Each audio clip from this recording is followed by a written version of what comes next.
What's up, guys? Welcome back to another episode of the Ap3 Podcast. I am Anthony. I'm joined here with my lovely co-host. What's going on, y'all? It's your boy Angelito. Welcome to another installment of the Ap3 Podcast. I'm so gratefully honored to be here today with y'all, just talking about life, you know what I mean? But I'm going to pass the mic over to my boy. Yo, what's happening, you guys? It's your boy Alex McBuckets, and it's an absolute pleasure to be here today to be able to talk to the boys.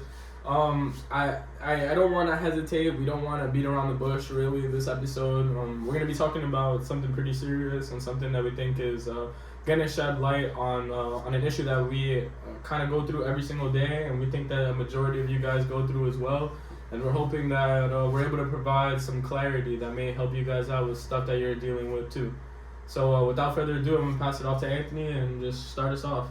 Yeah, today we're talking about mental health. Men's mental health to really get into it, you know. I feel like this is something that's pretty relatable, you know, in a way that you can probably understand yourself a little bit more. But without further ado, I wanted to share a piece of myself to open up to you guys and have like a better understanding of who I am. I had a couple of instances in my life, you know. I've lived 23 years already, or almost. But there's a couple moments that I can remember where my mental health was really down and I pushed it to the side. The most notable one was about a year and a half ago. My sister passed away. Rest in peace to you, Val. Love you and miss you every day. It's been a rough journey without her here, but I remember getting that call. I got that call from my mom, and I just instantly had a switch, and a lot of people would start crying or like, you know, just going through it, and that's not necessarily what happened with me. I kind of switched the mode to what am I gonna do about my mom, what's gonna happen with my dad. All I could really think about in that moment is worrying about their health. You know, I will never, or hope to never, understand what it's like to lose a child. It's been tough. It's been super tough. I felt that I didn't deal with it right away, the death of my sister, and I knew what I was doing. I knew that it was my conscious decision to do that, because I don't know if certain men can relate, but I felt that I had to be the mold, the piece to keep my family intact. You know what I mean? And I kind of pushed my grieving and my mental health to the side to just solely focus on them. You know, I was actually with you, Alex. Yeah, I was there the day that Anthony received the call, and we were at work. Yeah, we were at work together at the time when we were at the home, and I remember that immediately afterwards. I was with you for a little bit while you were going through the motions, you know, making sure that your family was okay. And then I was with you afterwards, you know, after I saw kind of how you reacted, and I saw the initial flip of the switch. I remember we were talking about it a little bit earlier before we started recording. In the moment, I was really shooken up when obviously, you know, the whole situation is going on. But I found myself really grieving and kind of like reflecting in the moment, and you know, it came as a little bit of a shock to you. No, you were like, oh, yeah, whoa, this man. is like I didn't think that you were gonna be like, you know, and for me it was just because it was weird. I was seeing one of my friends, you know, going through something traumatic, something that, you know, I wouldn't wish upon anybody at the end of the day. And the immediate reaction was just to make sure that everybody else's well-being was okay. It gave me a lot of insight to who the type of person that you are when situations like that arise, you know. And then just after the fact, I was just solely here to understand that, you know, if my boy's emotions needed to be expressed, I'd be understanding of it and I'd be respectful of it, you know. I was really grateful for you, you know, because in the moment I saw you very distraught, and probably more distraught than I was at the moment, you know, and I was just, it brought me back to my senses, because you brought it up to me. You're like, hey, like, it's okay, you know, and I that's exactly what I needed in that moment, you know. I still had to ground myself. I got so lost in just solving the problem that's at hand and staying tough and strong for my family, which I believe that a lot of young men do, or head of households. I truly believe that I've become that type of person where I like to spread a message of like peace and love and positivity, that I didn't want anyone to feel pity for me in the moment or feel bad. I just this has been just crazy. Just thinking about it, like, I bring it down to this moment of I didn't want to even tell people about it. Yeah. I didn't want to let people know. I didn't want people to not necessarily think that I'm weak, but I didn't want to people to feel pity for me. That like I had people that hit me up and talk to me and stuff like that, but I didn't want that I now bring it up and now everyone's talking to me. Everybody's checking in on me, you know what I mean? It took me maybe like a month until I actually even posted about it. I posted something really intimate about me and my sister later on, which was just really difficult. It took me about, I think, maybe about like 5 to 6 months to actually tackle it on. It's just been really tough, but I've gotten better at it. A lot of men believe that they have to be strong and they don't want to seem weak, but that sense of vulnerability is what's going to heal you and what's going to bring clarity to what you're feeling. I think that a key point to hammer on here is the fact that as much as it may seem to an outsider's point of view, like this person's going through what they're going through, and it's very difficult for us to try and be understanding of it. A lot of the times for guys, we can only speak for ourselves.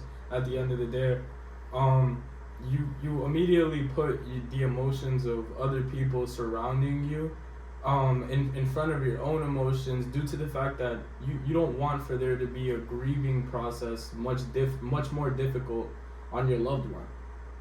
Like, as much as your emotions hurt in the moment, it's much easier for you to toss those to the side to make sure that everybody else is taken care of. You know what's crazy? Like, unlike Alex here, I wasn't there when Anthony had his little, his sad moment in life, when, unfortunately his sister passed away. I was actually away at, driving home on the Grand Central when I heard about the news. I wasn't able to be there and console him. It's okay. When I heard about it, it was very, saddening. And I heard that you didn't want to seem weak to your family, that you were going through such, tribulations in your life. And I can relate to that in the sense that, when my grandfather passed away from COVID, I didn't really reach out to anybody at all. I'm different, where I isolate myself from everybody around me. I still do that to this day, because I just, that's just how I roll. I live in my own bubble. I've heard that millions of times from my family, you should get out of your bubble. I'm like, no, I'm good. But when you go through something like that, for me personally, it's more of a matter of me reflecting upon myself and not having any pity from anybody else, because I have to deal with the issues at the end of the day. It's my issues, it's my problems, and I have to look at myself in the mirror. No one else can tell me how to feel, because I'm my own person. And I feel like for me personally, I just need to be with myself, when I'm going through such trials. And also when my parents got unfortunately separated too, it happened in high school, in my sophomore going into my junior year. That's normally a time where high school is normally a time for people to find themselves as a person. You're transitioning from a kid into a teenager. You're still developing social cues and all that stuff, and it happened so fast. And I, for about a year, I remember I isolated myself from every family gathering, every single friendly reunion, and I just put on a happy face, because I did not want anybody to see that I'm upset about something. I wanted everybody to, have a good time, even though I was hurting inside. And over time, I just came to learn that, it's okay to be expressive about your emotions. It's okay to be, vulnerable at times. It's just a matter of fact of you having enough confidence within yourself as a person to express yourself. And I'm still working on that every day, because I'm not the most expressive out of the three of us here.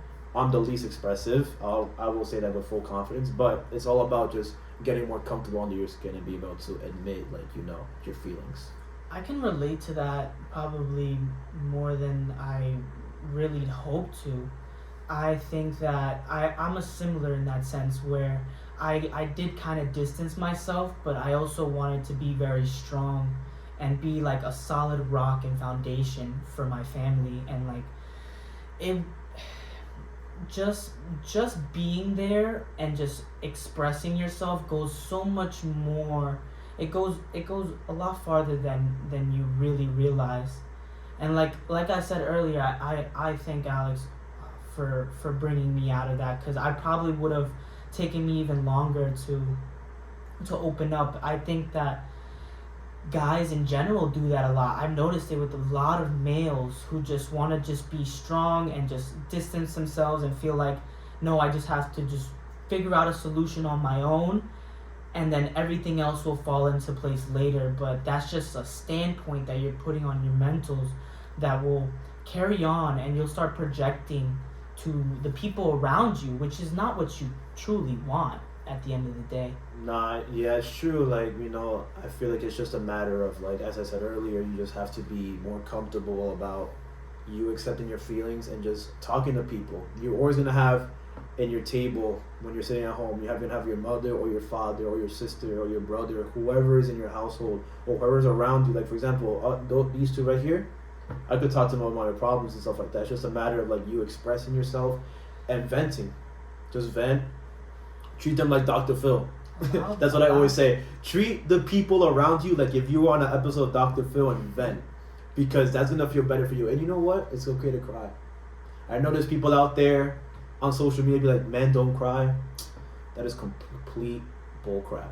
Men cry. My dad cries. I'm pretty sure your respective fathers cry too. Everybody cries. It's just a matter of your own therapy for you, just to let everything out and just, reset yourself and just tackle on the next day. But, enough about my personal tribulations. I want to let Alex share his tribulations that he's faced, because I know personally you faced a lot of tribulations in the past too. I think that my mental health issues that I deal with are just the traumatic experiences that I've been through that have led me to be the individual that I am. Kind of they come from a different standpoint than the ones that you guys have presented. Not to discredit where nothing that you guys are saying, nothing of the sort, but my issues, a lot of the issues that I deal with day in and day out, sadly are as a result of actions that I've committed. And so the trauma that I find myself going through and the internal battles that I go through day in and day out, it's very difficult for me to process and for me to try to combat, because at the end of the day I place myself in the positions, two moments, at least for me, that stand out more than the rest. I made a decision a couple of years ago to drop out of college, and it wasn't the best received throughout my family. Obviously, that's not something that's very easy, but for myself, it was a very difficult point in my life, because I felt like I had leading up until that point too, one of the biggest fears that I ever had in my life was a fear of failure. I remember through an exercise that I had in JROTC, we were talking about our biggest fears in life when I was in high school, and I said that, and kind of everybody just stared at me like, yo, we were expecting a thing of heights, or a conventional answer like spiders or this or that. And I said, nah, I'm genuinely scared to fail in this life. And then almost immediately after that, I started experiencing real failures in my life, and I was like, oh wow, this thing that I feared so much, and especially with that decision right there, it was just really, really, really like the magnitude of the situation was so much more than what it showed on the surface. I spent days crying my eyes out, realizing that I had failed the individuals that, the people that I love the most. I was looking at people in my household, and still to this day, I go through the trials and tribulations of looking in the mirror and feeling comfortable with the decision that I've made and the reality that I live day in and day out as a result. It's really not easy, You feel unaccomplished, you feel uneasy as you see your peers time and time again find success in something that all of you guys shared at one point, which is going to school together, It hasn't been easy at all, but it's built up this resilience in me to understand that the decisions that I make are the ones that I made, and I need to be, I have to own up to the fact that that's what I decided to do, and whatever comes after it is what you must follow through with at the end of the day. I wake up every morning, I go to my 9 to 5 that I've been going to for, like 2 years, the consistent of being in the 9 to 5 and, coming out of it. Although I built up a lot of maturity, I realized that there was a lot of ignorance, and looking back on certain decisions that I decided to make, I wish that I had guided my actions differently. But dealing with my emotions devoted towards the situation, I gained a rebellion almost, and like this weird feeling of just like, going against the grain and trying to be different and trying to do things that were different than what my parents would have wanted. And to be honest, it's still to this day something that I can't necessarily wrap my head around understanding if that was the right decision or not. It's not like the vision that they had for me would have been, what it was had I followed through. But again, I try my best to balance this consistent battle that I feel like a lot of men go through, of not necessarily being comfortable with the man that they see in the mirror.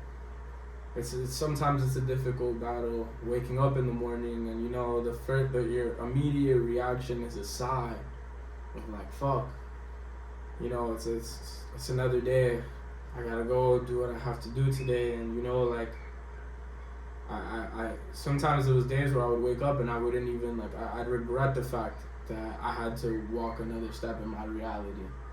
And it's not easy, but at the end of the day, I've come to understand that me pushing those emotions to the side, it causes you to really not lose yourself as an individual. You become unemotionally intelligent, in the sense of when the emotions arise and when they come to you, you don't know how to deal with it. Coming from like your friend, man, and I've been there to try to help you out in certain moments and stuff like that. I know, like, we've spoken about it and other people have also said it. I felt like that led to you becoming or having like self-sabotage in a way, you know what I mean? Where you just start doubting yourself, where you're so infatuated with the idea of going against the grain, where if something didn't go your way, you kind of negatively just kept on repeating these negative thoughts in your head, which isn't okay, Negative actions and negative cycles too. Like, let's, I'm willing to totally understand and acknowledge the fact that I was fucking up, man, a whole bunch. You brought up a fear of failure, and I feel that everyone has a little bit of that fear in them to a certain degree. But with you, I noticed that is super prominent because you don't want to let down the people around you that you care most about, And I think failure is a part of life. For anyone that's listening, it is. I consider my biggest failure was right after high school. I joined the military, and I was dealing with a really bad breakup that really screwed me up mentally.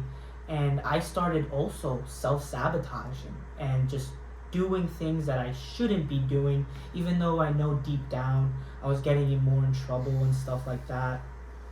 And I felt truly alone. It was probably one of the hardest times in my life, where I had friends, I had family that cared about me, that were proud of me, but I truly felt so alone that I really felt that if I was to leave, that no one would really bat an eye that much. You know, I was literally in the military, away, miles away, different states, different lives, and I felt like, hey, no one really checks up on me no more. You know what I mean? Did anyone really ever care? And then that mentality is literally self-sabotage, you know, because then I realized that in those moments you're learning. I am not who I am today without that experience. Completely. You know? Just being alone and nobody really hitting you up in that moment was really sad to me, but I look back on it, and I've also been in situations where I didn't know that certain friends were dealing with certain things, you know what I mean? I can even bring that up with Angel, you know what I mean? Like you said, Angel, you do also put on a brave face, and you might disassociate yourself completely, and then I just go on about my life, just keep on doing what I'm doing, and then thinking about it, I'm like, oh shoot, that's probably what they did. You know, I didn't tell them that I was super depressed. I never had anxiety before. Literally, if anyone has had an anxiety attack before, it feels like your mind is convincing you that you're going to die. It might be like, you might not understand that, but that was just the best way I can kind of just explain it to you guys. You know what I mean? Of course, and I've dealt with anxiety attacks beforehand. I actually credits to ex-girlfriend that I had back, like, at the time. She helped me really, deal with it and control my breathing in the moment. But I think that it's suffocating, understanding that all these negative emotions are popping into your head, and it feels like you literally can't breathe. Yeah. And your body and your mind is convincing you that you're being suffocated, and that you can't, it's just consistent pouring in and more like it's an overflow of negative emotions and negative thoughts, and you're just trying to look for like a light in the darkness, and you almost can't. It's scary, man. It's so scary, man. I mean, I would have to say that, like, in terms of like every day, like, I've had my own struggles with like self-confidence too. Like, these people know, like, the boys to my left here, like, I haven't really had the best of luck with, in terms of like finding that couple. You gotta mention as girlfriends. I've only had one in my life, and that one wasn't really, worth it because of the fact that dog shit. I said it. Nah, but it's just like every single like time I try to get something with a female, never works out. And then you guys have had more success in relationships I've had, and I don't voice this to anybody, but I think it has to be said for the men out there. Like, for me personally, like, you start to question your confidence. Like, I can say for myself, I'm a pretty decent man. I do work out, I go to school, I'm gonna get my bachelor's degree in May and all that stuff. I want to have a good future. Like, you're also smart and a stud. Let's not throw that to the side. He's mad drippy, and like, do you see the muscles? I know y'all see him. Alright, man. He's tall. Thank he got you. a car. He's literally the tallest one out of everybody here at the table. Thanks, guys. Nah, but for real though, like, you just start questioning yourself, like, when you go home every day, like, yo, like, when will somebody value me for who I am? In terms of that, not friends or family, but another woman that, like, will really value you and, like, cherish you as a person. And, like, for so many years, and that was a question in my own head, like, when will that woman value my effort and my dedication to myself? When will that woman finally understand who Angel Salome is as a person? But I have to deal with that every day. As people here said, I go to my 9 to 5, I go to the gym, and then I go back home. and it's just the same cycle every day, and that question still remains in my head. But for those who may be going through the same thing as I'm going through, just, keep the course. Just, you'll find the one. Cliche as it sounds, I've heard that so many times in my life. In due time, you'll find somebody that will finally value you as a person. Although it's very hard this day and age because, society is, kind of skewed. But I think that will make it more perfect. You know what I mean? I mean, yeah, but that when in due time, just, keep working on yourself. Get that bag. Come on now. I just wanted to tell you guys, like, I'm so proud of you guys. Like coming from the heart. Don't make me blush, man. Damn, like, man. Nah, like, seriously, like, this is, like, a very serious topic. And, like, even me, I'm, like, shaking right now. Like, this is not easy.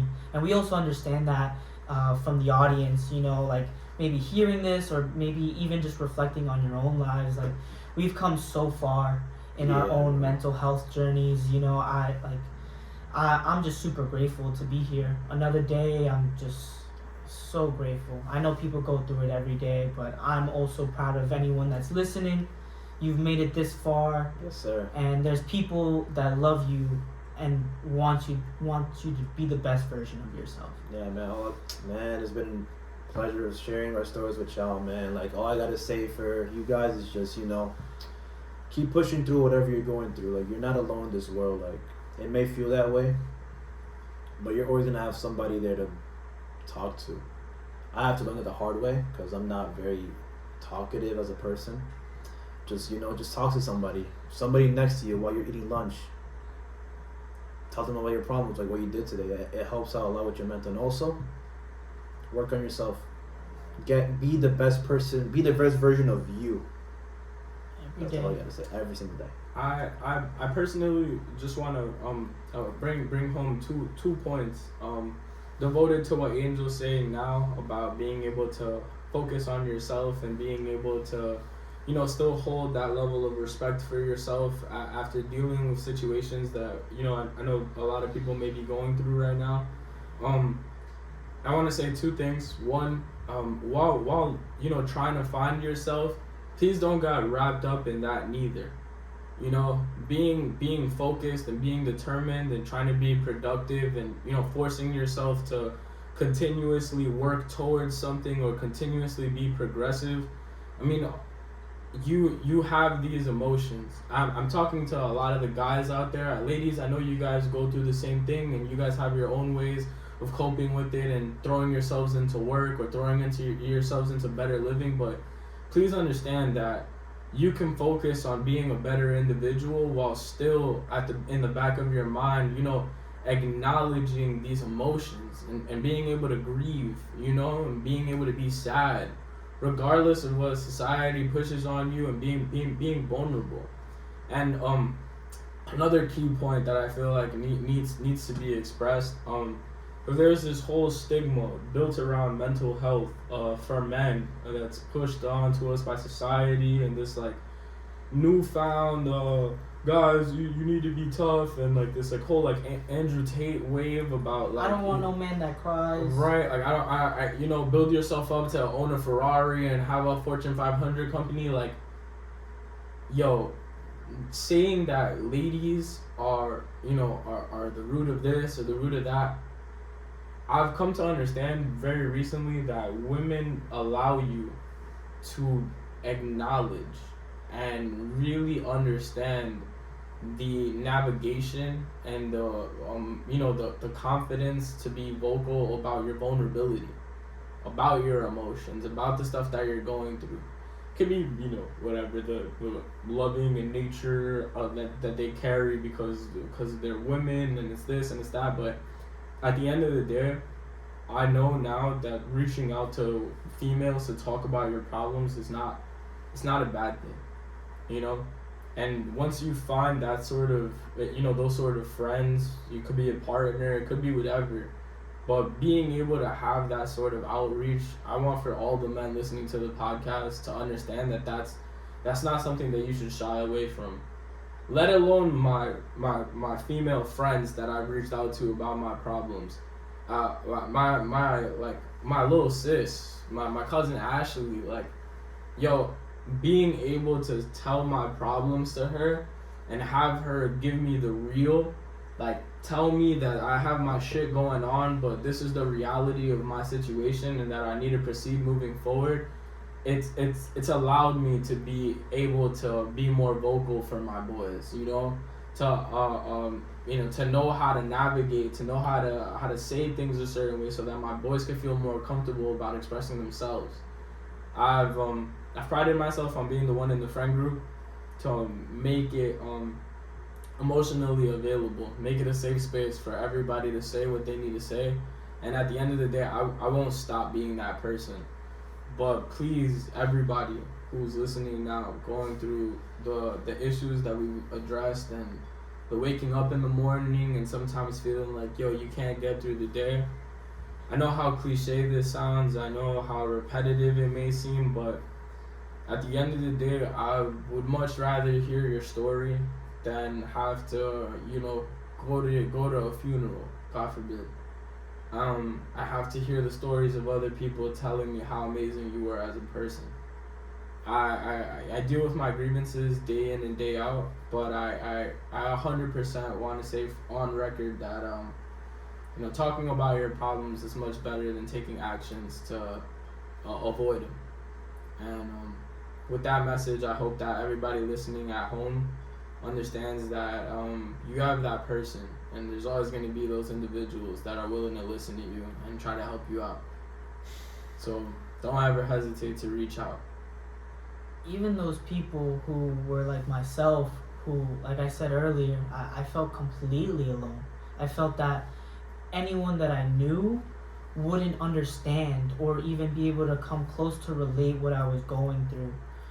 But I realized that doesn't always have to be the case. You know, sometimes you just need somebody to just listen to you, you know, and they don't have to understand.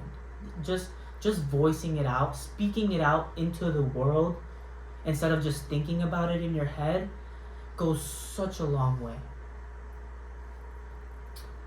Well, ladies and gentlemen, we're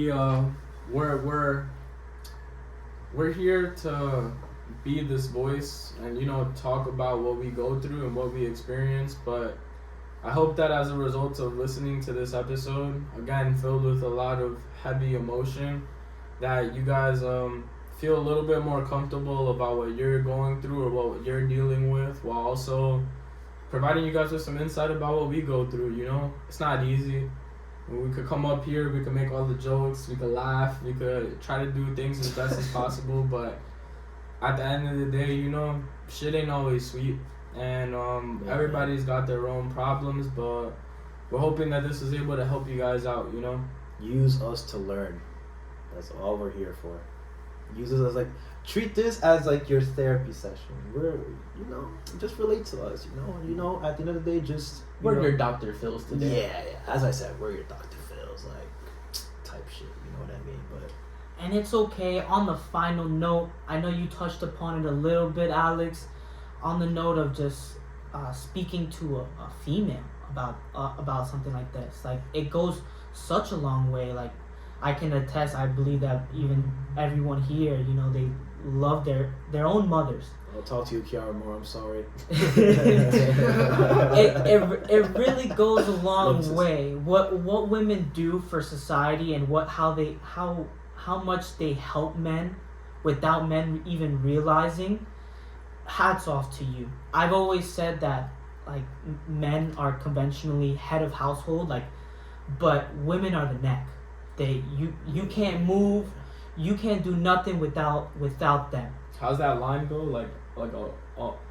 A king is only as strong as the queen that's right next to him. Oof. You know. Oof. And in a way, the queen needs to be even stronger because she's got to deal with all the bullshit that's landing on the king's lap. You know what I'm saying? Yeah. Whether the king is the face or whatever it may be. So, on that note, choose your ladies right. Choose your ladies right. Word. Yes, sir. Yes, sir. But, yes, sir. Ladies and gentlemen, I just want to thank you guys again for joining us for this week's episode of the Ap3 Podcast. I know that again this was a very deep episode, but I hope that everybody enjoyed and was able to take away something from this.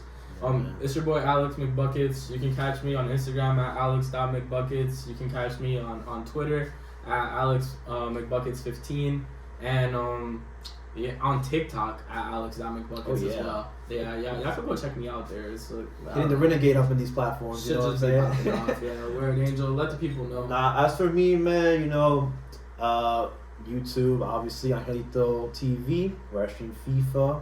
But as I always do, cater to the fans. Whatever y'all want me to post, I'll post it for y'all. Instagram, Angelito_SO5. TikTok, Angelito_S5. Yes, sir, baby. Let's do it. Anthony, where can they find you at, my boy? They already know. Anthony O'Hara 17 on all platforms. That's Instagram, TikTok, Twitch, Twitter, Snapchat. Anything you name it, you can find me there. Once again, we love the feedback from you guys. So please hit us up. Let us know if you guys want certain topics that you want us to talk about. We're really here for you guys. And thank you once again. This was the Ap3 Podcast. Yes, sir. Peace.